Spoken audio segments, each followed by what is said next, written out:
So how do you keep going without burning out? Well, let's add some music for the mood. No, not that. Let's go a little more viral YouTube speech. Okay, perfect. That's the one. As the song goes, the best things in life are free. Well, what a nice thought that is. But then they followed that line with, but you can keep them for the birds and bees, I need money. Basically, well, sort of undoing the sentiment there in that first part. But that pretty much sums it all up though, wouldn't you say? The hippies emerged from the mud at Woodstock, collected themselves after one hell of a party, then became investment bankers to feed the beast. Because without money, no one can party for too long. C'est la vie. Many of us have a love-hate relationship with money, and society tells us that we should only have a love, more love, most love relationship with money. Yay, unfettered capitalism!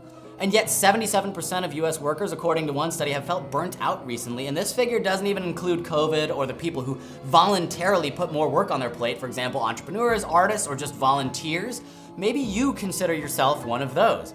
So how do you motivate yourself to make or to do something every day with little to no reward? Well, I'll simplify the question. Why do anything at all? Why put in any more effort than the absolute bare minimum required to maintain your life? And it's a valid question. As somebody much wiser than me once said, you don't need $1 million to do nothing, man. Just take a look at my cousin. He's broke, don't do shit. Many of the world's all-time great philosophers were broke. Socrates famously embraced poverty and refused to take money for much of what he did his whole life. So if you made a conscious stand to exit the rat race, to forsake money and to eliminate all the busy work that goes along with striving towards greater impact or financial success, you would be in good historical company. I don't imagine Buddha made too much money sitting under a tree finding enlightenment all day, do you? One could easily argue that posting on social media all day, that building a new product, that creating a new book or a new screenplay or a new work of art is really just distracting you from living in the moment, from truly enjoying all that life has to offer. And perhaps the purpose of life is simply to enjoy it. So many of life's most wonderful things are free or cheap if you're in good health. But aside from this basic need for money, this thing that we all have, what if you have a regular job? What if you're doing okay? Should you strive for more than okay? Should you bother putting in the effort to get to the next level? Or should you just stay where you are? Or maybe you done been striving and you're not seeing the results. Why not give up, go back to a life of relative ease and avoid all that stress? Well, I can tell you these thoughts have crossed my mind repeatedly as I remind myself that where I'm heading, to be a cherished, humorist, writer, speaker, and thought leader might take 10 years or more, and quite truthfully, it might never happen, whatever it is.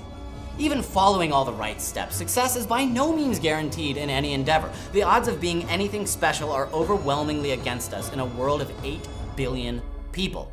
And yet, maybe you feel deep down that you have something unique that you can't quite articulate. Maybe you feel you are meant for something more against all logic and reason.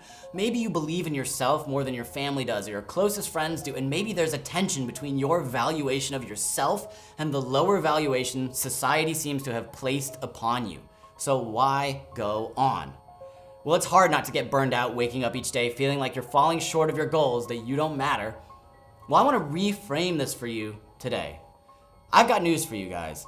By all accounts, being famous sucks. Just read Jim Carrey's new book, Memoirs and Misinformation, which I covered in another video on my YouTube channel.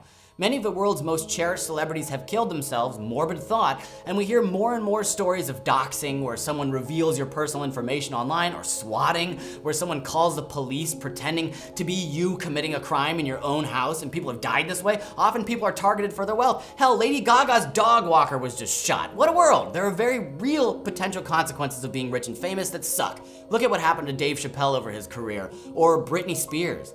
And also, fame is a fickle mistress. How many actors were once on the top of their game and now they can't find any work anymore? How many times have you wished Kathy Griffin would stop making specials? Someday, people who once loved you could easily turn on you just as quickly.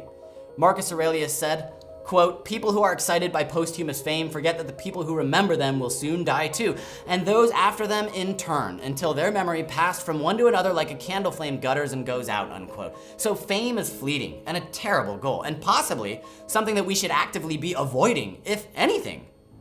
And we should listen to famous people when they tell us that their happiness does not come from their success, but rather the other way around. Just like Richard Branson, who said of happiness, quote, "It's holding my new grandchildren's tiny hands. It's looking up at the stars and dreaming of seeing them up close one day. It's listening to my family's dinner time debates. It's the smile on a stranger's face, the smell of rain, the ripple of a wave, the wind across the sand. It's the first snowfall of winter and the last storm of summer," unquote. In addition to a to-do list, he argues that we should cultivate a to-be list. But yet, am I advocating that you do nothing if you feel compelled for whatever reason to go that extra mile? Conan O'Brien said that fame is just a consequence of making stuff and liking to make stuff. And with this, I wholeheartedly agree. The real question is, what kind of person are you? How about instead of focusing on what you've gotten, what you get, or what you might not get, why not focus on who you are? What if you don't create because you want the approval of random strangers or to be famous, but rather you create because you are a creator? Full stop. What if you write jokes because you have a sense of humor, or because you like to laugh? What if you make music because you're a musician? You speak because you're a speaker. You write because you are a writer. You cook because you're a chef, or you build because you're a builder. This reframes our lives in a different way that's less focused on the results. Creative people create, or as Steve Jobs said somewhat crassly, real artists ship, but I'm not gonna dive too deeply into that particular one.